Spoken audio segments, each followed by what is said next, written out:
ਜਦੋਂ ਵੀ ਕੋਈ ਰਾਜਨੀਤਿਕ ਤੇ ਸਮਾਜਿਕ ਘਟਨਾ ਵਾਪਰਦੀ ਹੈ ਤਾਂ ਤੁਰੰਤ ਉਸ ਦਾ ਅੰਦਾਜ਼ਾ ਲਗਾਉਣਾ ਬੜਾ ਹੀ ਔਖਾ ਹੋ ਜਾਂਦਾ ਕਿ ਭਵਿੱਖ ਦੇ ਵਿੱਚ ਇਸ ਦੇ ਕਿਹੋ ਜਿਹੇ ਨਤੀਜੇ ਨਿਕਲਣਗੇ।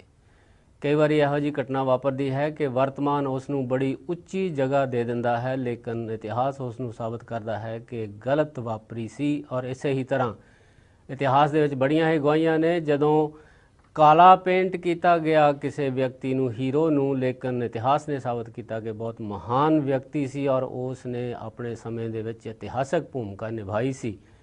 ਔਰ ਕਾਬਲੀਅਤ ਉਹ ਹੈ ਜੋ ਇਹ ਪਹਿਚਾਣ ਸਕੇ ਕਿ ਭਵਿੱਖ ਦੇ ਵਿੱਚ ਇਸ ਦੇ ਨਤੀਜੇ ਸਹੀ ਨਿਕਲਣਗੇ ਕਿ ਗਲਤ ਨਿਕਲਣਗੇ। ਇਸ ਤਰ੍ਹਾਂ ਦੇ ਮਸਲੇ ਸਾਡੇ ਸਾਹਮਣੇ ਉੱਭਰਦੇ ਹੀ ਰਹਿੰਦੇ ਨੇ ਔਰ ਹਾਲ ਹੀ ਵਿੱਚ ਸਾਡੇ ਸਾਹਮਣੇ ਉੱਭਰਿਆ ਹੋਇਆ ਹੈ ਮਸਲਾ ਆਨੰਦ ਮੈਰਿਜ ਐਕਟ ਸੋਧ ਬਿੱਲ 2012 ਦਾ, ਔਰ ਜਿਹਦੇ ਉੱਤੇ ਵੱਖਰੇ ਵੱਖਰੇ ਵਿਚਾਰ ਨੇ। ਇਸ ਨੂੰ ਜਿਉਆਂ ਕਿਹਾ ਗਿਆ ਹੈ ਔਰ ਬਹੁਤ ਹੀ ਸ਼ਲਾਘਾ ਕੀਤੀ ਗਈ ਹੈ ਕਿ ਇੱਕ ਅਜਿਹੀ ਮੰਗ ਸਵੀਕਾਰ ਹੋਈ ਹੈ ਜਿਸ ਨੂੰ ਬਹੁਤ ਦੇਰ ਤੋਂ ਲਟਕਦੀ ਆ ਰਹੀ ਸੀ ਸਿੱਖਾਂ ਦੀ, ਲੇਕਿਨ ਦੂਜੇ ਪਾਸੇ ਉਨੀ ਹੀ ਸਖਤ ਆਲੋਚਨਾ ਹੋ ਰਹੀ ਹੈ ਕਿ ਸ਼ਾਇਦ ਭਵਿੱਖ ਦੇ ਵਿੱਚ ਇਹਦੇ ਬਹੁਤੇ ਅੱਛੇ ਨਤੀਜੇ ਨਿਕਲਣ ਵਾਲੇ ਨਹੀਂ ਹਨ। ਇਸ ਗੱਲ ਦੇ ਉੱਤੇ, ਇਸ ਮਸਲੇ ਦੇ ਉੱਤੇ ਵਿਚਾਰ ਕਰਨ ਦੇ ਲਈ ਸਾਡੇ ਵਿੱਚ ਹਾਜ਼ਰ ਨੇ ਇੱਕ ਇਤਿਹਾਸਕ ਪੁਰਸ਼ ਜਿਹੜੇ ਸਾਬਤ ਹੋਣ ਵਾਲੇ ਨੇ ਔਰ ਉਹਨਾਂ ਨੇ ਖਰੜਾ ਤਿਆਰ ਕੀਤਾ ਸੀ ਆਨੰਦ ਮੈਰਿਜ ਐਕਟ ਦਾ, ਜਿਨ੍ਹਾਂ ਦੀ ਡਿਊਟੀ ਲਗਾਈ ਗਈ ਸੀ ਸਤੰਬਰ 2011 ਦੇ ਵਿੱਚ। ਇੱਕ ਮੀਟਿੰਗ ਦੇ ਵੱਲੋਂ ਉਸ ਖਰੜੇ ਨੂੰ ਫਾਈਨਲ ਸ਼ਕਲ ਦਿੱਤੀ ਡਾਕਟਰ ਦਲਜੀਤ ਸਿੰਘ ਜੀ ਪ੍ਰਿੰਸੀਪਲ ਨੇ ਖਾਲਸਾ ਕਾਲਜ ਅੰਮ੍ਰਿਤਸਰ ਦੇ। ਅਸੀਂ ਉਹਨਾਂ ਨੂੰ ਜਿਉ ਆਇਆਂ ਕਹਿੰਦੇ ਹਾਂ। ਉਹਨਾਂ ਦੇ ਨਾਲ ਕੁਝ ਸ਼ੰਕੇ ਨਿਵਰਤ ਕਰਾਂਗੇ। ਡਾਕਟਰ ਸਾਹਿਬ, ਤੁਹਾਡਾ ਬਹੁਤ ਬਹੁਤ ਸਵਾਗਤ ਇੱਥੇ ਆਉਣ ਦੇ ਉੱਤੇ ਔਰ ਤੁਸੀਂ ਸਾਡੀ ਬੇਨਤੀ ਨੂੰ ਪ੍ਰਵਾਨ ਕੀਤਾ, ਬੜੀ ਦੂਰੋਂ ਆਏ ਹੋ। ਔਰ ਮੈਂ ਤੁਹਾਡੇ ਨਾਲ ਤਾਰਫ ਕਰਾਉਣਾ ਚਾਹੁੰਦਾ ਆਪਣੇ ਦਰਸ਼ਕਾਂ ਦਾ ਕਿ ਇਹੀ ਉਹ ਹਸਤੀ ਨੇ ਜਿਨ੍ਹਾਂ ਨੇ ਬੜੀ ਮਿਹਨਤ ਕਰਕੇ, ਕਿਉਂਕਿ ਲਾਅ ਪੜ੍ਹਾਉਂਦੇ ਨੇ, ਪਿਛਲੇ 26 ਸਾਲ ਹੋ ਗਏ ਨੇ ਇਸੇ ਹੀ ਵਿਸ਼ੇ ਦੇ ਨਾਲ ਡੀਲ ਕਰਦਿਆਂ ਹੋਇਆਂ। ਉਹ ਕੋਈ ਸਿਆਸੀ ਵਿਅਕਤੀ ਨਹੀਂ ਹਨ, ਕਿਸੇ ਪਾਰਟੀ ਦੇ ਨਾਲ ਨਹੀਂ ਜੁੜੇ ਹੋਏ, ਲੇਕਿਨ ਇੱਕ ਕਾਨੂੰਨ ਦੇ ਨਜ਼ਰੀਏ ਤੋਂ ਤੇ ਭਾਈਚਾਰਕ ਨਜ਼ਰੀਏ ਤੋਂ ਉਹਨਾਂ ਨੇ ਇਸ ਖਰੜੇ ਨੂੰ ਤਿਆਰ ਕੀਤਾ ਸੀ। ਅਸੀਂ ਤੁਹਾਨੂੰ ਡਾਕਟਰ ਸਾਹਿਬ ਇਹ ਪੁੱਛਾਂਗੇ, ਸਭ ਤੋਂ ਪਹਿਲਾਂ ਸਾਨੂੰ ਇਹ ਦੱਸੋ ਕਿ ਇਹਦਾ ਪਿਛੋਕੜ ਕੀ ਹੈ, ਕਿਉਂਕਿ ਇਹ ਕਿਹਾ ਜਾ ਰਿਹਾ ਕਿ ਬੜੀ ਲੰਬੇ ਦੇਰ ਤੋਂ ਲਟਕਦੀ ਹੋਈ ਮੰਗ ਜਿਹੜੀ ਸਵੀਕਾਰ ਹੋਈ ਹੈ। ਪਿਛੋਕੜ ਕੀ ਹੈ ਇਹਦਾ, ਕਿਸ ਤਰ੍ਹਾਂ ਇਹ ਹੋਂਦ ਦੇ ਵਿੱਚ ਆ ਰਿਹਾ?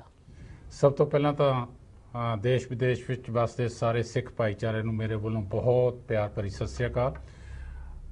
ਤੁਹਾਡਾ ਕੁਐਸਚਨ ਬਹੁਤ ਹੀ ਜ਼ਿਆਦਾ ਰੈਲੇਵੈਂਟ ਹੈ।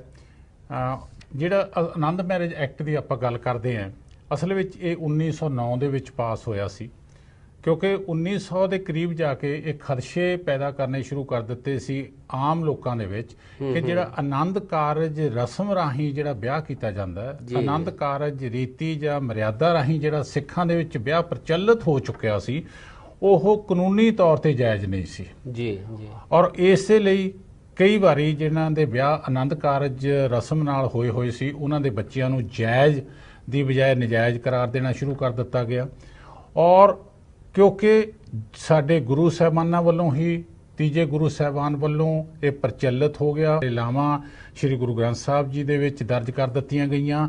ਔਰ ਉਸ ਤੋਂ ਬਾਅਦ ਮਹਾਰਾਜਾ ਰਣਜੀਤ ਸਿੰਘ ਦੇ ਟਾਈਮ ਤੇ ਔਰ ਈਵਨ ਜਿਹੜੀ ਨਾਮਧਾਰੀ ਲਹਿਰ ਸੀ ਉਹਦੇ ਟਾਈਮ ਤੇ ਵੀ ਇਹ ਦੱਸਿਆ ਜਾਂਦਾ, ਹਿਸਟਰੀ ਦੱਸਦੀ ਹੈ ਕਿ ਇਹ ਪ੍ਰਚਲਿਤ ਹੋ ਗਈ ਸੀ ਪ੍ਰਥਾ। ਪਰ 1900 ਦੇ ਕਰੀਬ ਜਾ ਕੇ ਕੁਝ ਸਵਾਰਥੀ ਲੋਕਾਂ ਨੇ, ਕੁਝ ਐਸੇ ਲੋਕਾਂ ਨੇ ਜਿਹੜੇ ਕਿ ਸਿੱਖੀ ਦੀ ਪ੍ਰਫੁੱਲਤਾ ਨਹੀਂ ਸੀ ਦੇਖ ਸਕਦੇ, ਉਹਨਾਂ ਨੇ ਇਹਦਾ ਵਿਰੋਧ ਕਰਨਾ ਸ਼ੁਰੂ ਕਰਤਾ। ਤੇ ਉਸ ਟਾਈਮ ਤੇ ਮਹਾਰਾਜਾ ਰੁਪਦੁਮਨ ਸਿੰਘ, ਟਿੱਕਾ ਰੁਪਦੁਮਨ ਸਿੰਘ ਨਾਭੇ ਵਾਲੇ ਸੀ, ਉਹ ਭਾਈ ਕਾਹਨ ਸਿੰਘ ਕਿਉਂਕਿ ਨਾਭੇ ਦੇ ਸੀ, ਇੱਕ ਬੜੇ ਸਿੱਖ ਵਿਦਵਾਨ ਸੀ, ਉਹਨਾਂ ਦੀ ਛਤਰਛਾਇਆ ਥੱਲੇ ਉਹਨਾਂ ਨੇ ਇੱਕ ਬਿੱਲ ਪੇਸ਼ ਕੀਤਾ ਲੈਜਿਸਲੇਟਿਵ ਅਸੈਂਬਲੀ ਦੇ ਵਿੱਚ ਉਸ ਟਾਈਮ ਤੇ, ਇੰਪੀਰੀਅਲ ਕੌਂਸਲ ਦੇ ਵਿੱਚ 1908 ਦੇ ਵਿੱਚ। ਔਰ ਉਹਦੇ ਵਿੱਚ ਉਹਨਾਂ ਨੇ ਇਹ ਜਿਹੜਾ ਐਕਟ ਬਣਾਇਆ, ਇਹ ਐਕਟ ਇੱਕ ਸਪੈਸੀਫਿਕ ਪਰਪਸ ਲਈ ਸੀ, ਇੱਕ ਬਹੁਤ ਹੀ ਲਿਮਟਿਡ ਪਰਪਸ ਲਈ ਸੀ। ਉਹ ਇਹ ਸੀ to remove the doubts as to the validity of Anand Karaj among the Sikh community. ਤੋਂ ਕਹਿਣ ਦਾ ਮਤਲਬ ਕਿ ਜਿਹੜੇ ਖਦਸ਼ੇ ਸੀ ਉਹਨਾਂ ਨੂੰ ਰਿਮੂਵ ਕਰਨ ਦੇ ਲਈ। ਹੁਣ ਜੇ ਕਾਨੂੰਨੀ ਪੱਖ ਤੋਂ ਅਸੀਂ ਦੇਖੀਏ ਤਾਂ ਇਹਨੂੰ ਅਸੀਂ ਕਹਿੰਦੇ ਹਾਂ ਵੈਲੀਡੇਟਿੰਗ ਐਕਟ, ਕਿ ਇੱਕ ਸਪੈਸੀਫਿਕ ਚੀਜ਼ ਲਈ, ਇੱਕ ਵੈਲੀਡੇਟ ਕਰਨ ਦੇ ਲਈ, ਕਿਸੇ ਚੀਜ਼ ਨੂੰ ਵੈਲੀਡੇਟ ਡਿਕਲੇਅਰ ਕਰਨ ਲਈ ਜਾਂ ਜਾਇਜ਼ ਡਿਕਲੇਅਰ ਕਰਨ ਦੇ ਲਈ ਇਹ ਐਕਟ ਬਣਾਇਆ ਗਿਆ। ਔਰ ਇਹਦਾ ਸਿਰਫ ਇੱਥੋਂ ਤੱਕ ਹੀ ਮਕਸਦ ਸੀ। ਔਰ ਇਹਦੀਆਂ 5 ਧਾਰਾਵਾਂ ਨੇ, ਸਿਰਫ 5 ਧਾਰਾਵਾਂ, ਜਿਹਦੇ ਵਿੱਚ ਹੋਰ ਕੁਝ ਨਹੀਂ, ਸਿਰਫ ਇਸ ਦੇ ਨਾਲ ਹੀ ਉਹ ਰਿਲੇਟਡ ਸੀਗੀਆਂ। ਔਰ ਉਸ ਤੋਂ ਬਾਅਦ 1909 ਦੇ ਵਿੱਚ ਜਦੋਂ ਸਰ ਸੁੰਦਰ ਸਿੰਘ ਮਜੀਠੀਆ ਜੀ ਮੈਂਬਰ ਬਣੇ ਔਰ ਉਹਨਾਂ ਪਹਿਲੇ ਮਹਾਰਾਜਾ ਸਾਹਿਬ ਦਾ ਟਾਈਮ ਪੂਰਾ ਹੋ ਗਿਆ ਸੀ, ਤਾਂ ਉਹਨਾਂ ਨੇ ਬੀੜਾ ਚੁੱਕਿਆ ਔਰ ਇਹ ਅਕਤੂਬਰ 'ਚ ਜਾ ਕੇ ਬਿੱਲ ਲਾਗੂ ਕਰਵਾ ਦਿੱਤਾ 1909 ਦੇ ਵਿੱਚ। ਜਦੋਂ ਹੁਣ ਇਹ ਸੋਧ ਵਾਲੀ ਗੱਲ ਜਿਹੜੀ ਤੁਸੀਂ ਕਹੀ ਹੈ ਕਿ ਇਹ ਚੱਲੀ ਔਰ 2012 ਦੇ ਵਿੱਚ ਆ ਕੇ 12 ਅਪ੍ਰੈਲ ਨੂੰ ਜਦੋਂ ਭਾਰਤੀ ਕੈਬਨਿਟ ਨੇ ਇਸ ਨੂੰ ਪਾਸ ਕੀਤਾ ਤਾਂ ਅਖਬਾਰਾਂ ਦੇ ਵਿੱਚ 13 ਨੂੰ ਬਹੁਤ ਵੱਡੇ ਵੱਡੇ ਦਾਅਵੇ ਕੀਤੇ ਗਏ ਕਿ ਦੇਖੋ ਜੀ ਇਹ ਇੱਕ ਨਵੀਂ ਹੋਂਦ ਬਣ ਗਈ ਹੈ ਸਿੱਖਾਂ ਦੀ। ਔਰ ਇਹ ਦਾਅਵਾ ਵੀ ਕੀਤਾ ਗਿਆ, ਦੇਖੋ ਜੀ ਅਸੀਂ ਆਨੰਦ ਮੈਰਿਜ ਐਕਟ ਨੂੰ ਲਾਗੂ ਕਰਵਾ ਦਿੱਤਾ ਹੈ। ਲੋਕਾਂ 'ਚ ਇੰਨੀ ਜ਼ਿਆਦਾ ਆਪਾਂ ਕਹੀਏ ਕਿ ਕਨਫਿਊਜ਼ਨ ਕ੍ਰੀਏਟ ਕਰ ਦਿੱਤਾ ਗਿਆ ਸਿਰਫ ਆਪਣੇ ਮਕਸਦ ਲਈ, ਆਪਣੀਆਂ ਰੋਟੀਆਂ ਸੇਕਣ, ਰਾਸੀ ਰੋਟੀਆਂ ਸੇਕਣ ਦੇ ਲਈ, ਕਿ ਕ੍ਰੈਡਿਟ ਲੈਣ ਲਈ ਹਰ ਬੰਦਾ ਅੱਗੇ ਨੱਠਣਾ ਸ਼ੁਰੂ ਕਰਤਾ ਕਿ ਜੀ ਦੇਖੋ ਅਸੀਂ ਆਹ ਕਰਵਾਤਾ, ਆਹ ਨਵੀਂ ਹੋਂਦ ਆ ਗਈ ਆ, ਆਹ ਸਿੱਖਾਂ ਦੀ ਲੰਬੀ ਮੰਗ ਜਿਹੜੀ ਆ ਉਹ ਮੰਨੀ ਗਈ ਹੈ।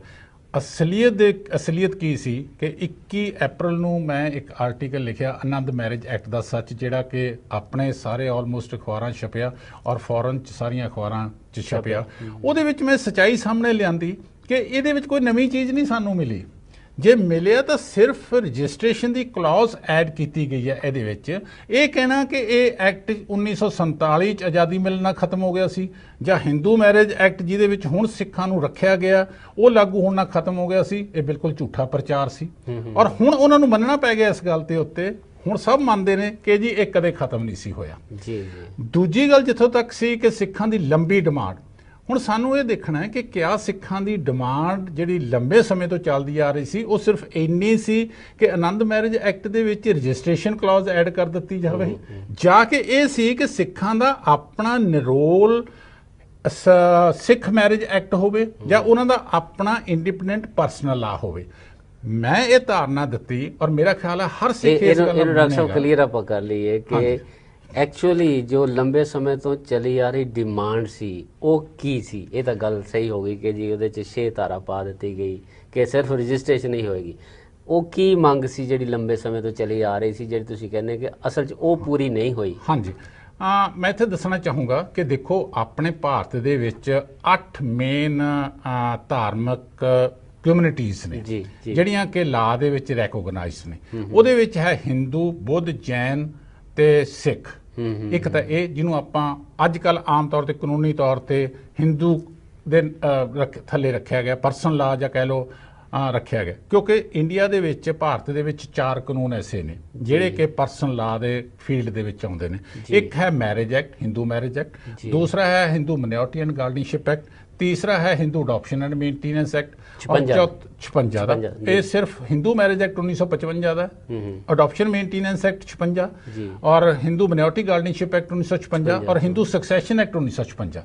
ਇਹ 4 ਐਕਟ ਨੇ ਜਿਨ੍ਹਾਂ ਨੂੰ ਅਸੀਂ ਕਹਿ ਸਕਦੇ ਹਾਂ ਕਿ ਪਰਸਨਲ ਲਾ ਦੇ ਘੇਰੇ ਵਿੱਚ ਆਉਂਦੇ ਨੇ।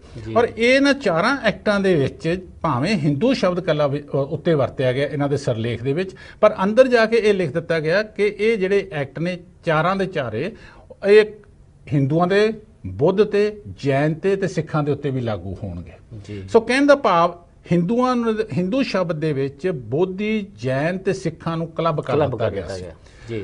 ਲੇਕਿਨ ਭਾਰਤ ਦੇ ਵਿੱਚ ਜਿਹੜੀਆਂ ਬਾਕੀ 4 ਧਾਰਮਿਕ ਆਪਾਂ ਕੇ ਸਮੁਦਾਇ ਨੇ ਜਿਨ੍ਹਾਂ ਦੇ ਵਿੱਚ ਮੇਨਲੀ ਮੁਸਲਿਮ, ਕ੍ਰਿਸਚੀਅਨ, ਪਾਰਸੀ ਤੇ ਜਿਊ ਨੇ, ਔਰ ਇਹਨਾਂ 4ਾਂ ਦਾ ਆਪਣਾ ਸੁਤੰਤਰ ਪਰਸਨਲ ਲਾ ਹੈ। ਆਪਾਂ ਗੱਲ ਕਰੀਏ ਜੇ ਕ੍ਰਿਸਚੀਅਨ ਸੀ ਤਾਂ ਕ੍ਰਿਸਚੀਅਨਸ ਦਾ ਸਭ ਤੋਂ ਪੁਰਾਣਾ 1869 ਦੇ ਵਿੱਚ 1872 ਚ 2 ਐਕਟ ਪਾਸ ਹੋਏ, ਕ੍ਰਿਸਚੀਅਨ ਮੈਰਿਜ ਐਕਟ ਤੇ ਡਿਵੋਰਸ ਐਕਟ, ਜਿਹੜੇ ਕਿ ਸਿਰਫ ਕ੍ਰਿਸਚੀਅਨਸ ਤੇ ਲਾਗੂ ਹੁੰਦੇ ਨੇ। ਇਹਦਾ ਮਤਲਬ ਉਹਨਾਂ ਦਾ ਆਪਣਾ ਮੈਰਿਜ ਤੇ ਡਿਵੋਰਸ ਦਾ ਲਾ ਹੈਗਾ, ਪਰਸਨਲ ਲਾ ਹੈਗਾ। ਇਸੇ ਤਰੀਕੇ ਦੇ ਨਾਲ ਪਾਰਸੀਜ਼ ਦਾ ਹੈਗਾ। ਪਾਰਸੀ ਦੇ ਲਈ 1936 ਦੇ ਵਿੱਚ ਕਾਨੂੰਨ ਬਣਿਆ, Parsi marriage and divorce act, ਉਹਨਾਂ ਦਾ ਆਪਣਾ ਹੋ ਗਿਆ। ਮੁਸਲਿਮਸ ਦਾ ਆਪਣਾ ਇੰਡੀਪੈਂਡੈਂਟ ਅਨਕੋਡੀਫਾਈਡ ਪਰਸਨ ਲਾ ਹੈ, ਜਿਹਨੂੰ ਅਸੀਂ ਕਹਿ ਸਕਦੇ ਹਾਂ ਕਿ ਉਹਨਾਂ ਦਾ ਆਪਣਾ ਜਿਹੜਾ ਕਾਨੂੰਨ ਹੈਗਾ ਉਹ ਲਾਗੂ ਹੁੰਦਾ ਔਰ ਇੰਡੀਆ 'ਚੋਂ ਮੰਨਿਆ ਜਾਂਦਾ, ਸ਼ਹਿਰੀਅਤ ਲਾਅ ਵਿੱਚ ਵੀ ਮੰਨਿਆ ਜਾਂਦਾ।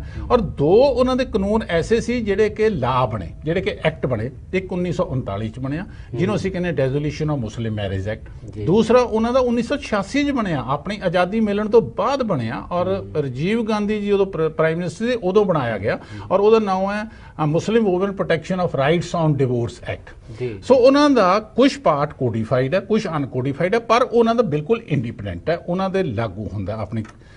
ਚੌਥੀ ਜਿਹੜੀ ਸਾਡੀ ਕਮਿਊਨਿਟੀ ਰਹਿ ਗਈ ਉਹ ਰਹਿ ਗਈ ਜਿਊ, ਯਹੂਦੀ, ਉਹਨਾਂ ਦਾ ਆਪਣਾ ਪਰਸਨਲ ਲਾ ਹੈ।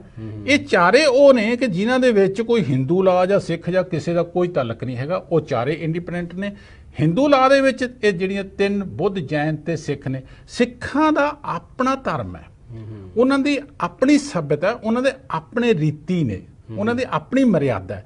ਤਾਂ ਸਾਡੀ ਜਿਹੜੀ ਡਿਮਾਂਡ ਹਮੇਸ਼ਾ ਰਹੀ ਹੈ ਉਹ ਇਹ ਰਹੀ ਹੈ ਕਿ ਸਿੱਖਾਂ ਦਾ ਵੀ ਜਿੱਦਾਂ ਪਾਰਸੀਆਂ ਦਾ, ਕ੍ਰਿਸਚੀਅਨਸ ਦਾ ਔਰ ਯਹੂਦੀਆਂ ਦਾ ਔਰ ਮੁਸਲਮਾਨਾਂ ਦਾ ਇੰਡੀਪੈਂਡੈਂਟ ਲਾ ਹੈ, ਸਾਨੂੰ ਵੀ ਹਿੰਦੂ ਲਾ ਦੇ ਵਿੱਚੋਂ ਕੱਢ ਕੇ, ਹਿੰਦੂ ਲਾ ਮੀਨਸ ਜਿਹੜੇ ਮੈਂ 4 ਐਕਟ ਦੱਸੇ ਨੇ ਉਹਨਾਂ ਚੋਂ ਕੱਢ ਕੇ ਸਾਡਾ ਸਿੱਖਾਂ ਦਾ ਆਪਣਾ ਵੱਖਰਾ ਕਾਨੂੰਨ ਹੋਣਾ ਚਾਹੀਦਾ। ਮੈਂ ਇੱਥੇ ਹੁਣ ਇੱਕ ਗੱਲ ਹੋਰ ਬੜੀ ਸਪਸ਼ਟ ਕਰਾਂਗਾ, ਆਨੰਦ ਮੈਰਿਜ ਐਕਟ ਔਰ ਸਿੱਖ ਮੈਰਿਜ ਐਕਟ 2 ਵੱਖਰੀਆਂ ਚੀਜ਼ਾਂ ਨੇ। ਆਨੰਦ ਮੈਰਿਜ ਵੈਲੀਡੇਟਿੰਗ ਐਕਟ ਹੈ, ਸਿਰਫ ਆਨੰਦ ਕਾਰਜ ਨੂੰ ਵੈਲਿਡ ਕਰਨ ਦੇ ਲਈ। ਸਿੱਖ ਮੈਰਿਜ ਐਕਟ ਇੱਕ ਕੰਪਲੀਟ ਐਕਟ ਹੈ ਜਿਹਦੀਆਂ ਸਾਰੀਆਂ ਧਾਰਾਵਾਂ ਨੇ। ਜੇ ਮੈਂ ਇਹ ਕਹਾਂ ਕਿ ਜਿੱਦਾਂ ਜਿੱਦਾਂ Parsi marriage and divorce act ਹੈ ਜਾਂ ਕ੍ਰਿਸਚੀਅਨ ਮੈਰਿਜ ਐਕਟ ਹੈ, ਡਿਵੋਰਸ ਐਕਟ ਹੈ, ਉਸੇ ਤਰੀਕੇ ਦੇ ਨਾਲ ਸਿੱਖਾਂ ਦਾ ਇੱਕ ਕੰਪਲੀਟ ਐਕਟ ਹੋਣਾ ਚਾਹੀਦਾ। ਇਹ ਨਹੀਂ ਕਿ ਸਿਰ ਕਦੋਂ ਲੈ ਲਓ, ਬਾਹਾਂ ਕਦੇ ਲੈ ਲਓ, ਲੱਤਾਂ ਕਦੇ ਲੈ ਲਓ, ਧੜ ਕਦੇ ਲੈ ਲਓ, ਵਿਚ ਇਜ਼ ਨਾਟ ਪੋਸੀਬਲ। ਕਿ ਇੱਕ ਸਰੀਰ ਕੰਪਲੀਟ ਚਾਹੀਦਾ, ਇੱਕ ਕੰਪਲੀਟ ਲਾ ਚਾਹੀਦਾ। ਸੋ ਅਸੀਂ ਜਿਹੜੀ ਡਿਮਾਂਡ ਹਮੇਸ਼ਾ ਚੱਲੀ ਆਈ ਉਹ ਸੀ ਸਾਡੀ ਕਿ ਸਾਡਾ ਆਪਣਾ ਹਿੰਦੂ ਮੈਰਿਜ ਐਕਟ ਚੋਂ ਬਾਹਰ ਨਿਕਲਦੇ ਹੋਏ ਸਿੱਖ ਮੈਰਿਜ ਐਕਟ ਜਿਹੜਾ ਕਿ ਸਿਰਫ ਸਿੱਖਾਂ ਦੇ ਨਾਲ ਹੋਵੇ, ਜਿੱਦਾਂ ਪਾਰਸੀਆਂ ਦਾ ਆਪਣਾ ਹੈ, ਕ੍ਰਿਸਚੀਅਨਸ ਦਾ ਆਪਣਾ ਹੈ, ਹਿੰਦੂਆਂ ਦਾ ਆਪਣਾ ਰਹੇ। ਸਾਨੂੰ ਇਹ ਨਹੀਂ ਕਿ ਕਿਸੇ ਧਰਮ ਦਾ ਦੂਸਰੇ ਧਰਮ ਦਾ ਐਕਟ ਨਾ ਹੋਵੇ ਤਾਂ ਸਾਡੇ 'ਚ ਆ ਜਾਣ। ਅਸੀਂ ਇਹ ਕਦੇ ਨਹੀਂ ਮੰਗ ਕਰ ਰਹੇ ਹੈਗੇ। ਅਸੀਂ ਮੰਗ ਇਹ ਨਹੀਂ ਕਰ ਰਹੇ ਕਿ ਸਾਡਾ ਸਿੱਖ ਲਾ ਬਣ ਜਾਵੇ ਤੇ ਉਹ 'ਚ ਹਿੰਦੂ ਆਉਣ ਜਾਂ ਬਾਕੀ ਕੋਈ ਧਰਮ ਆਉਣ। ਨੋ, ਅਸੀਂ ਇਹ ਕਹਿੰਦੇ ਆਏ ਹਾਂ, ਹਮੇਸ਼ਾ ਸਿੱਖੇ ਮੰਗਦੇ ਆਏ ਨੇ ਕਿ ਜਿੱਦਾਂ ਮੁਸਲਮਾਨਾਂ ਦਾ, ਕ੍ਰਿਸਚੀਅਨਸ ਦਾ, ਪਾਰਸੀਜ਼ ਦਾ ਆਪਣਾ ਪਰਸਨਲ ਲਾ ਹੈ, ਉਸੇ ਤਰੀਕੇ ਨਾਲ ਸਾਨੂੰ ਹਿੰਦੂ ਲਾ ਦੇ ਅੰਡਰ ਰੱਖਣ ਦੀ ਬਜਾਏ ਸਾਡਾ ਸਿੱਖ ਮੈਰਿਜ ਲਾ ਸਾਡੀ ਮਰਿਆਦਾ ਮੁਤਾਬਕ ਬਣਾ ਦਿੱਤਾ ਜਾਵੇ। ਇਹ ਫਰਕ ਹੈ। ਸੋ ਡਾਕਟਰ ਸਾਹਿਬ ਕਹਿੰਦੇ ਨੇ ਕਿ ਜਿਹੜਾ ਅਸਲ ਦੇ ਵਿੱਚ ਲੰਬੇ ਸਮੇਂ ਤੋਂ ਚਲੀ ਆ ਰਹੀ ਮੰਗ ਸੀ ਉਸ ਦਾ ਇਸ ਦੇ ਨਾਲ ਸਿੱਧਾ ਕੋਈ ਸੰਬੰਧ ਨਹੀਂ ਹੈ ਜੋ ਸਾਨੂੰ ਮਿਲਿਆ। ਇਸ ਕਰਕੇ ਇਹ ਕਹਿਣਾ ਠੀਕ ਨਹੀਂ ਕਿ ਲੰਬੇ ਸਮੇਂ ਤੋਂ ਸਿੱਖਾਂ ਦੀ ਜੋ ਮੰਗ ਸੀ ਉਹ ਪੂਰੀ ਹੋ ਗਈ।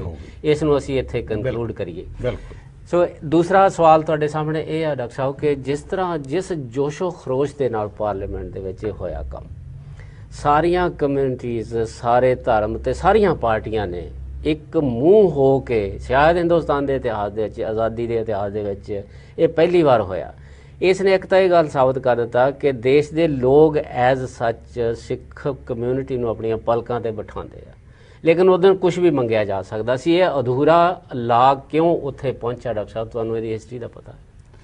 ਦੇਖੋ, ਮੈਂ ਜਿਹਦਾ ਤੁਸੀਂ ਵੀ ਬੜਾ ਸੋਹਣਾ ਕਿਹਾ ਕਿ ਮੈਂ ਰਾਜਸੀ ਬੰਦਾ ਨਹੀਂ, ਮੈਂ ਪੋਲੀਟੀਕਲ ਐਵੈਲੂਏਸ਼ਨ ਨਹੀਂ ਕਰ ਸਕਦਾ ਕਿ ਕਿਸ ਪਾਰਟੀ ਦੀਆਂ ਕੀ ਸੀ। ਹੁਣ ਜਿੱਦਾਂ ਮੈਂ ਪਹਿਲਾਂ ਵੀ ਲਿਖ ਚੁੱਕੇ ਹਾਂ ਕਿ ਕੁਝ ਕੁ ਪਾਰਟੀਆਂ ਸੀ ਜਿਨ੍ਹਾਂ ਨੇ ਬੜੀ ਸਪੋਰਟ ਕੀਤੀ ਹੈ, ਕੁਝ ਕੁ ਪਾਰਟੀਆਂ ਐਸੀਆਂ ਸੀ ਜਿਹੜੀਆਂ ਬਿਲਕੁਲ ਚੁੱਪੀ ਧਾਰੀ ਰੱਖੀਆਂ ਨੇ, ਉਹਨੇ ਇੱਕ ਸ਼ਬਦ ਵੀ ਨਹੀਂ ਕਿਹਾ ਅੰਦਰ। ਜੀ।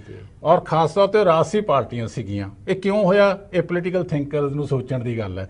ਜਿੱਥੋਂ ਤੱਕ ਕਾਨੂੰਨ ਦੀ ਗੱਲ ਹੈ, ਸਾਨੂੰ ਨਹੀਂ ਪਤਾ ਲੱਗਿਆ ਸਿੱਖ ਕੌਮ ਨੂੰ ਕਿ ਸਾਨੂੰ ਕੀ ਮਿਲ ਰਿਹਾ ਹੈ। ਸਾਨੂੰ ਕੀ ਮਿਲ ਰਿਹਾ? ਸਾਨੂੰ ਮਿਲਿਆ ਸ਼ੂਗਰ ਕੋਟਡ ਪੋਇਜ਼ਨ ਦਾ ਕੈਪਸੂਲ। ਦੇਣੇ ਵਾਲਿਆਂ ਨੂੰ ਤਾਂ ਖੁਸ਼ੀ ਹੋਈ ਹੈ ਕਿ ਇਹਨਾਂ ਨੇ ਲੈ ਲਿਆ, ਇਹਨਾਂ ਨੇ ਖਾ ਲਿਆ। ਉਹ ਕਿਉਂ ਸਾਡੇ ਉਲਟ ਬੋਲਣਗੇ? ਉਹ ਸਾਡੇ, ਉਹਨਾਂ ਨੇ ਅੰਦਰ ਵੀ ਚੁੱਪ ਰਹਿ ਕੇ, ਚੁੱਪ ਧਾਰਨਾ ਕਰਕੇ ਹੀ ਸਾਨੂੰ ਇੱਕ ਕਿਸਮ ਦਾ ਉਸ ਪਾਸੇ ਤੋਰ ਲਿਆ ਪੋਇਜ਼ਨ ਦੇਣ ਦੇ ਲਈ। ਹੁਣ ਜਿੱਥੇ ਤੱਕ ਸਾਡੀ ਲੈਣ ਦੀ ਸਵਾਲ ਹੈ, ਸਾਨੂੰ ਮਿਲਿਆ ਕੀ ਹੈ? ਸਾਨੂੰ ਮਿਲਿਆ ਇਹ ਹੈ ਕਿ ਆਨੰਦ ਮੈਰਿਜ ਐਕਟ ਦੇ ਵਿੱਚ ਇੱਕ ਰਜਿਸਟ੍ਰੇਸ਼ਨ, ਵਿਆਹ ਰਜਿਸਟ੍ਰੇਸ਼ਨ ਦੀ ਧਾਰਾ ਜੋੜ ਦਿੱਤੀ ਹੈ। 6 ਧਾਰਾ ਜੋੜ ਦਿੱਤੀ ਹੈ। ਪਹਿਲਾਂ 5 ਸੀ, ਹੁਣ 6 ਕਰ ਦਿੱਤੀਆਂ ਗਈਆਂ ਨੇ। ਜਿਹੜੀ ਇਹ ਰਜਿਸਟ੍ਰੇਸ਼ਨ ਦੀ ਧਾਰਾ ਸਾਡੇ ਜੋੜੀ ਗਈ ਹੈ, ਉਹਦੀ ਜੇ ਅਸੀਂ ਲੀਗਲ ਪਰਸਪੈਕਟਿਵ ਤੋਂ, ਕਾਨੂੰਨਾਤਮਕ ਪੱਖ ਤੋਂ ਜੇ ਉਹਦੀ ਐਵੈਲੂਏਸ਼ਨ ਕਰੀਏ ਤਾਂ ਸਾਡੇ ਸਾਹਮਣੇ ਦੁੱਧ ਦਾ ਦੁੱਧ ਤੇ ਪਾਣੀ ਦਾ ਪਾਣੀ ਨਿੱਤਰ ਕੇ ਆ ਜਾਂਦਾ ਹੈ ਕਿ ਸੱਚਾਈ ਕੀ ਹੈ। ਸੱਚਾਈ ਇਹ ਹੈ ਕਿ ਸਾਡੀ ਮੰਗ ਸੀ ਸਿੱਖਾਂ ਦੀ, ਜਿੱਦਾਂ ਬਹੁਤ ਪ੍ਰਚਾਰ ਕੀਤਾ ਗਿਆ ਕਿ ਸਿੱਖਾਂ ਦੀ ਨਵੀਂ ਹੋਂਦ ਜਾਂ ਸਿੱਖਾਂ ਦੀ ਹੋਂਦ ਬਣੀ। ਜੇ ਹੁਣ ਅਸੀਂ ਇਸ ਦੀ ਸ਼ਬਦਾਵਲੀ ਦੇਖੀਏ ਜੋ ਜੋੜਿਆ ਗਿਆ, ਉਹਦੇ ਵਿੱਚ ਕਿਤੇ ਵੀ ਸਿੱਖ ਸ਼ਬਦ ਨਹੀਂ ਵਰਤਿਆ ਗਿਆ। ਹਿੰਦੂ ਮੈਰਿਜ ਐਕਟ ਦੀ ਸੈਕਸ਼ਨ 8 ਜਿਹੜੀ ਰਜਿਸਟ੍ਰੇਸ਼ਨ ਡੀਲ ਕਰਦੀ ਹੈ, ਜੇ ਉਹਨੂੰ ਉਹ ਪੜ੍ਹੀਏ ਤਾਂ ਉਹਦੇ 'ਚ ਲਿਖਿਆ ਗਿਆ ਹਿੰਦੂ ਮੈਰਿਜ। ਜੇ ਉਹਨੂੰ ਪੜ੍ਹੀਏ ਤਾਂ ਉੱਥੇ ਲਿਖਿਆ ਹਿੰਦੂ ਮੈਰਿਜ ਰਜਿਸਟਰ। ਸਾਡੀ ਜਿਹੜੀ 6 ਧਾਰਾ ਜੋੜੀ ਗਈ ਆ ਉਹਦੇ ਵਿੱਚ ਸਿੱਖ ਮੈਰਿਜ ਨਹੀਂ ਲਿਖਿਆ ਗਿਆ, ਸਿਰਫ ਮੈਰਿਜ ਲਿਖਿਆ ਗਿਆ, ਮੈਰਿਜ ਰਜਿਸਟਰ ਲਿਖਿਆ ਗਿਆ। ਤਾਂ ਜਿਹੜਾ ਸਾਨੂੰ ਹੁਣ ਜਿਹੜੇ ਕਹਿੰਦੇ ਸੀ ਜੀ ਵੀ ਹੁਣ ਸਿੱਖਾਂ ਦੀ ਬੜੀ ਟੌਰ ਬਣ ਗਈ ਆ, ਸਿੱਖਾਂ ਦੀ ਇੰਡੀਪੈਂਡੈਂਟ ਹੋਂਦ ਹੋ ਗਈ ਆ, ਜਿਹੜੇ NRI ਨੇ ਖਾਸ ਤੌਰ ਤੇ ਉਹਨਾਂ ਨੂੰ ਬੜਾ ਫਾਇਦਾ ਹੋ ਗਿਆ, ਉਹਨਾਂ ਦੇ ਵਿਆਹ ਤੇ ਸਿੱਖ ਲਿਖਿਆ ਜਾਊਗਾ। ਭਾਈ ਕਿੱਥੇ ਲਿਖਿਆ ਜਾਊਗਾ ਸਿੱਖ? ਸਿੱਖ ਮੈਰਿਜ ਐਕਟ ਨਹੀਂ, ਸਿੱਖ ਮੈਰਿਜ ਐਕਟ ਨਹੀਂ ਹੈਗਾ, ਸਿੱਖ ਵਿਆਹ ਨਹੀਂ ਹੈਗਾ, ਸਿੱਖ ਮੈਰਿਜ ਰਜਿਸਟਰ ਨਹੀਂ ਹੈਗਾ, ਤਾਂ ਕਿੱਥੇ ਸਿੱਖ ਲਿਖਿਆ ਜਾਊਗਾ? ਵਿਚਾਰ ਵਟਾਂਦਰੇ ਨੂੰ ਇੰਟਰਸਟਿੰਗ ਮੋਡ ਆ ਗਿਆ ਹੈ। ਇੱਥੇ ਹੀ ਲਵਾਂਗੇ ਅਸੀਂ ਇੱਕ ਛੋਟੀ ਜਿਹੀ ਬ੍ਰੇਕ ਤੋਂ ਬਾਅਦ ਡਾਕਟਰ ਸਾਹਿਬ ਦੇ ਨਾਲ ਗੱਲ ਜਾਰੀ ਰੱਖਾਂਗੇ ਇੱਥੇ।